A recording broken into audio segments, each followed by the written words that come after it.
Good evening, everybody. My name's Jamie Gold, and tonight I'm going to be showing you how to make what we call the Shad Slayer. This is an imitation or knockoff, if you will, of the Shad Killer, but by making it yourself, it's got a few advantages. One of them is that you can make it with a lead-free jig head for environmental reasons. Also, you can tie them in several different sizes, and the sizes I like are the 1/8 inch or 1/8 ounce, the 1/16 ounce, and the 1/32 ounce. And in particular for the fly fishing audience, the 1/32 ounce is great because you can actually cast that on a fly rod with your sinking line. And that's very effective to fish with on a fly rod. So there are the jig heads that you can use. Also, you can get mylar tubing. I like the medium size. And you can get it in several different colors. The black, the pearl, there's an orange here. I've also used green, chartreuse, whatever colors that you happen to like. So, and then another advantage then with doing on your own are the colors. And so what I like to use, since they're lead-free jig heads, I like to use the vinyl jig head paint, which you see in front of me here, that you can get from CS Coatings. And that seems to stick really well to the lead-free jig heads, much better than a powder coat paint. And what I like to do then is I'll use white as a base color or base layer. And then there are a couple of other different colors I like. There's a hot pink, a black, a green chartreuse, red, and a blaze orange. And you can get different colors as well, depending on what you like. But if you're going to use this, the vinyl paint, you do need to get some paint thinner. Because you're going to have to thin it out a little bit. It'll dry a little bit as you have it. So you do want some paint thinner. And then the last component I like for the paint is you can get a seal coat for it.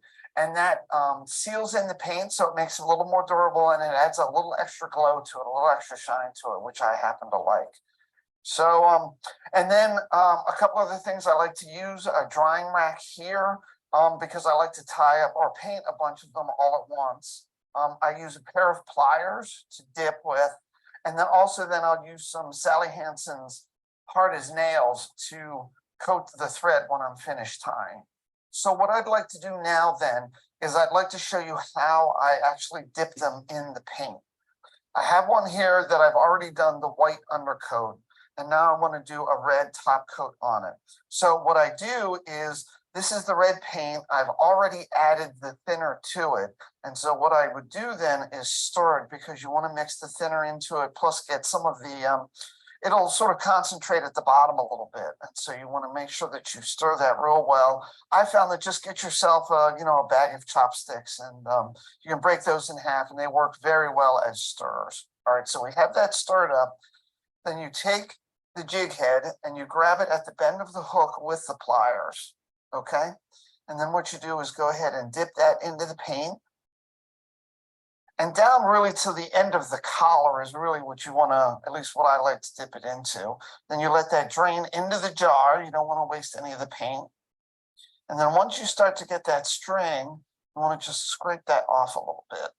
All right, and once that's done, then we'll go ahead and we'll transfer that to the drying rack.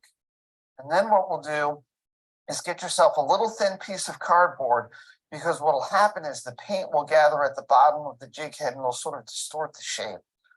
Pull that little bit off of there so it smooths out the bottom of the jig head. What I'll do then is let that dry, and for the first coat, you can let that dry for about an hour. And then you can go ahead and do the second coat of paint. Once I'm done the second coat, then I'll let it dry overnight. And then I'll put on the seal coat because I want that paint really dry before I put the seal coat on it. And what I'll do then is I'll actually plan to do a whole bunch of them all at once. That's a more efficient way to do it. So I'll do 10 or 20 or 30 all at the same time, then let them dry and then go back and do them. Now I'm going to show you how I tie the skirt onto these. So first I take the jig and I put it into my vise like that. Then I go ahead and grab my mylar tubing. And what I want to do is take it, hold it up to the fly, and I want it to go down to about the hook, the bend in the hook. I don't want it to go past that, but I want it down to about the bend in the hook. And once I have that measured, then I'll take it in this hand and I want to cut the mylar tubing. And then I take the tubing and I want to take the thread that's inside the tubing out. So now I have this empty tube of the Mylar tubing, right? Then what I'll do is I will take the jig out of the fly or out of the vise. And I'm going to slide this sleeve up over the hook and around the bend in the hook up till it's on the collar of the jig.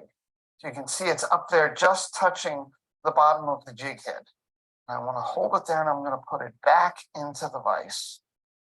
All right. Then what I'm going to do is take my thread. Now, normally I would use thread that's the same color as the paint for the jig head. But tonight I'm just using white. But so for the red jig head, I would use red thread, for the black, etc. All right. What we're going to do is we're just going to lock that in place. All right. And so you lock down those threads. Right? Okay. That's a couple of wraps. Make sure that's good and locked. We're going to finish that then with a couple of half hitches. I usually use 3 just because you're dragging along rocks and whatnot. So that's a little more durability to it. All right. Now we've got that in. So next, what I like to do then is take the Sally Hansen's Hard as Nails. Just take it like this, and we can rotate around so we can cover all of those threads. Okay. And then the last thing that I like to do is I'm going to take out the jig head, and I like to tease out these fibers at the end just a little bit to give it a little flair. If you're familiar with the shad killers, they have that. Just a little bit of flair. I think it gives a little more attraction to catch the attention of the shad. So you've got that flared out a little bit right there by the bend of the hook. One of the things then is you don't get the short strikes that you sometimes get with shad, just by taking it to the end of or to the bend of the hook. You can also make variations of the jig head using some different materials. So one that I like is the marabou. So you can tie on a marabou tail and just use some Estaz.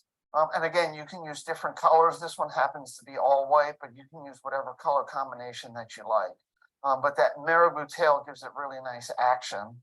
And then the other one you can use, especially on the really small jig heads, is these case micro jackworms. And again, you can get different colors, whether orange or chartreuse or black, whatever combination you like. And you don't actually have to tie on the Mylar tubing. You just put the jackworm right on over the collar, right up to the bottom of the jig head. And these are both very effective. I've got plenty of shad on both of these variations of the shad slayer.